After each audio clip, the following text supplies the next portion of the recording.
But the more I got into it, the more I enjoyed it. Yeah. And the more emotional investment I wanted to do. You're watching the Spotlight Network, starring Hollywood's newsman, And if you were just Logan trying to trick Crawford. investigators, they now believe a single member. He works with TV and film legends. And now, Logan's shining the spotlight on the world's top emerging authors and creators. International were abducted. This is Spotlight with Logan Crawford, streaming on Roku, Apple TV, and Amazon Fire TV. I'm Logan Crawford, and right now we're diving into a story of heartbreak, discovery, and resilience. We're talking about an awesome book. It is called Surviving the Truth, and it is written by a wonderful author. Her name is Sharon Monroe, and she takes us on a emotional journey through lost love, family secrets uncovered, and the struggle to find meaning again.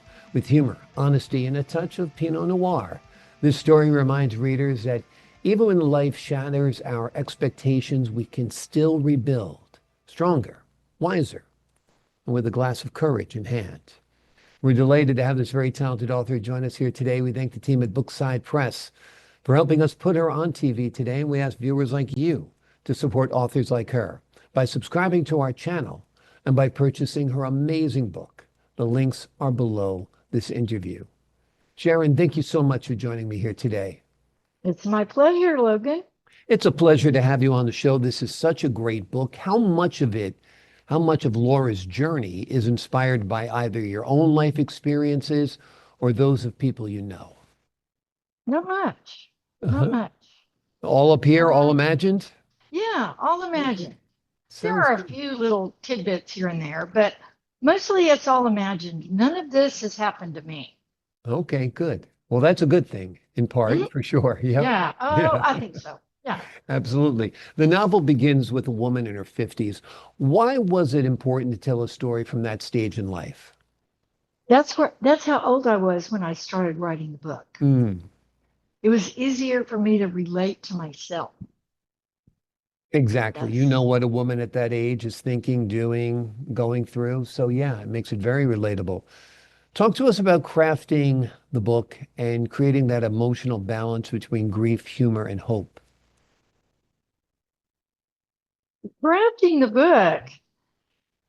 I had gone. I belonged to a book club where I Hmm. was living at the time in Cripple Creek, Colorado, tiny little mountain town.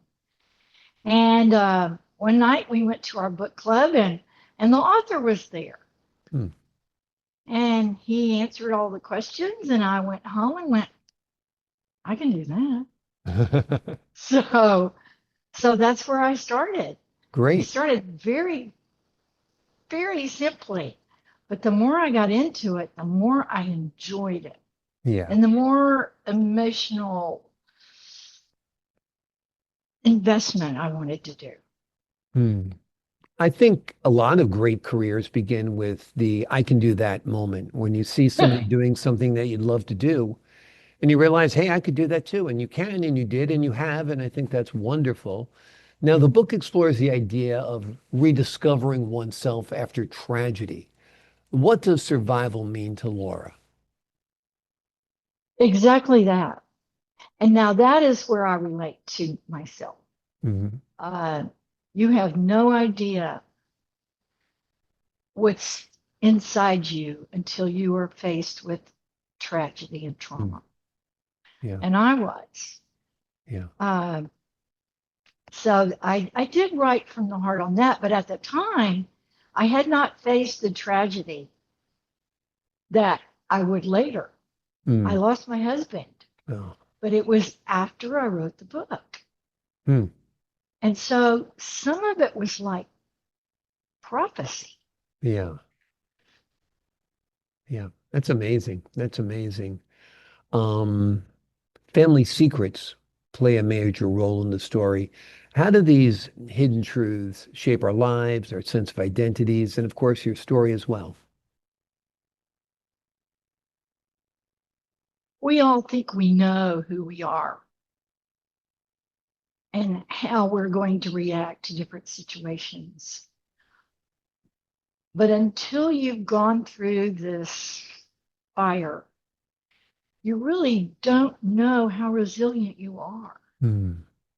You don't know the strength you have, and you don't even think you have enough strength, Mm. but you do. Yeah. They say God don't give you what you can't handle, right? Exactly. Yeah, without a doubt. Give the folks at home an overview of the story. Um, Laura, I think, is like a lot of people. She's just taking life as it comes. Some things are good, some things are not good. She handles them. She's not a real deep thinker uh, until she's up against the wall, Yeah. until she is faced with some very major life occurrences, until Mm. she loses her husband, Yeah. until she wins a boatload of money, Mm. until they find out, she and her sister find out family secrets that they never, ever, ever expected. Yeah. Yep.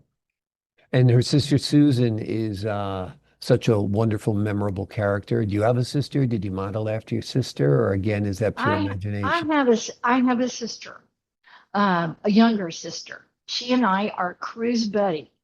We're really good at it. But no, Laura's sister, for the most part, even though she's younger than Laura and my sister's younger than myself, um, she was the hardest character for me to develop Mm. because she suffered the most trauma and the most tragedy in the book. Mm. But she had she had some internal strength that I didn't have, and so it was hard for me to develop a character like that, not based on my own Right. experience. Exactly. You have to put yourself in somebody else's shoes. And sometimes that's difficult to do. We do it It as was actors, hard. sometimes we do it as writers. And this is your first time trying to write a book? Yes, Yeah. yes. So that's wonderful. It's turned out well. Are you Thank thinking you. about a sequel? I have a sequel Okay. about 5 chapters Mm-hmm. on my computer, and I've had it for quite a while. And then I hit a wall. I hit writer's block, I guess, Mm-hmm. because I had to kill off a good guy. Ah, And I didn't want to kill off a good guy. right. Bad guys are easy to kill off, but not a good one. Exactly. Exactly. Well, I'm sure the inspiration will come once again. And sometimes rereading the book you wrote helps inspire the next story because we forget what we put in our books sometimes. It's easy That's to do. right. Yeah. That's right. Have you envisioned this as a film? Yes, I have. Okay, great. Great. And what's your vision for the film? Have you done any casting yet? I know you had said it in Texas and No, Wyoming. Texas and Wyoming, not a lot of shots. At the beginning, the iconic Texas shot is along a highway with bluebonnets on both sides. Hmm. The bluebonnet is the Texas flower, state flower, Gotcha. and our highways are full of them. But mountain scenes, but not a lot. I Hmm. lived in the mountains for a while Hmm. in Cripple Creek, and the mountain scenes are very important. But and at another time, when I was writing the book, I had no idea, but Kerrville, Texas plays a big part. And Hmm. now I live 25 miles from Kerrville, Texas. There you go. Now all you need to So, do is win a buttload of money, right? oh yeah, That would be good. but I really don't know if I'm ready to handle that much money. She sure wasn't. Exactly, exactly. Chocolate and Pinot Noir appealed to me when I was reading the story. Why did you include those? And what do they symbolize for you other than, I guess, life's pure pleasures, right? Yes, I had I don't know where I read that Pinot Noir is paired perfectly with dark chocolate. Yeah, I think there's notes of chocolate already in Pinot Noir. Already in Yeah, it.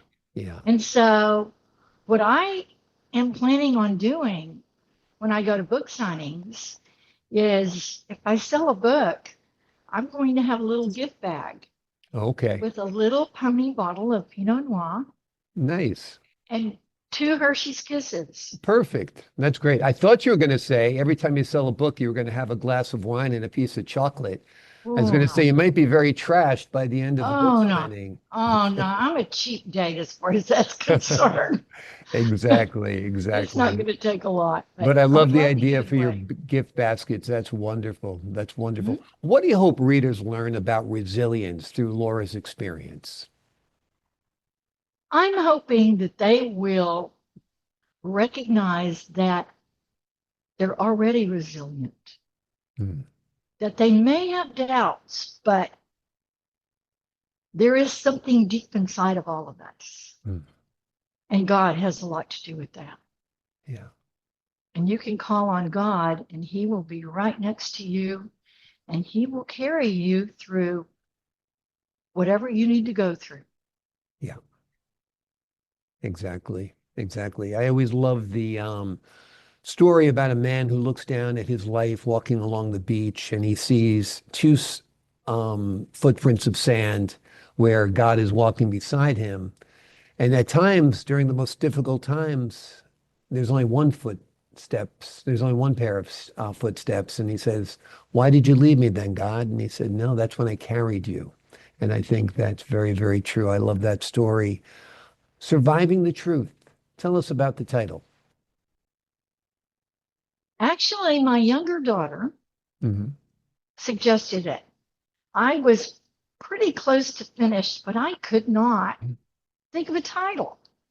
And both of my daughters had been reading chapters on and off, and going, Mom, Mom, we want more, we want more. Mm, And so finally I was talking to her and I said, Ashley, what am I going to name it? yeah. And she didn't really even hesitate. She Wow. said, Mom, surviving. You're surviving the truth. Yeah. Wonderful. So Wonderful. that's it. Sometimes there's inspired times like that in our lives, and your daughter had one. She shared it with you, and it's great that you were able to collaborate with her like that. And I'm sure it was fun as they got chapter by chapter, page by page of your book as you were developing it. And maybe they're the next ones who should read those first 5 chapters you've read of the sequel. Maybe they'll come up with some ideas that'll spark your creative They juices. can't wait. They know Yeah. I have it, but I Yeah. haven't shared it. I think share it and then have a couple of glasses of Pinot Noir Yeah. and some Some chocolate and chocolate. talk about it and brainstorm it and hammer it out. And I What think do you it'll all think? come together. Although I did wake up about 3 weeks ago with the ending, Great. but I've just got to fill in, Between then and there. yeah, Yeah. between the half Well, and the, just make sure you jot down that ending so you don't forget. oh, right. Oh, yeah, I Yeah. have Okay. already.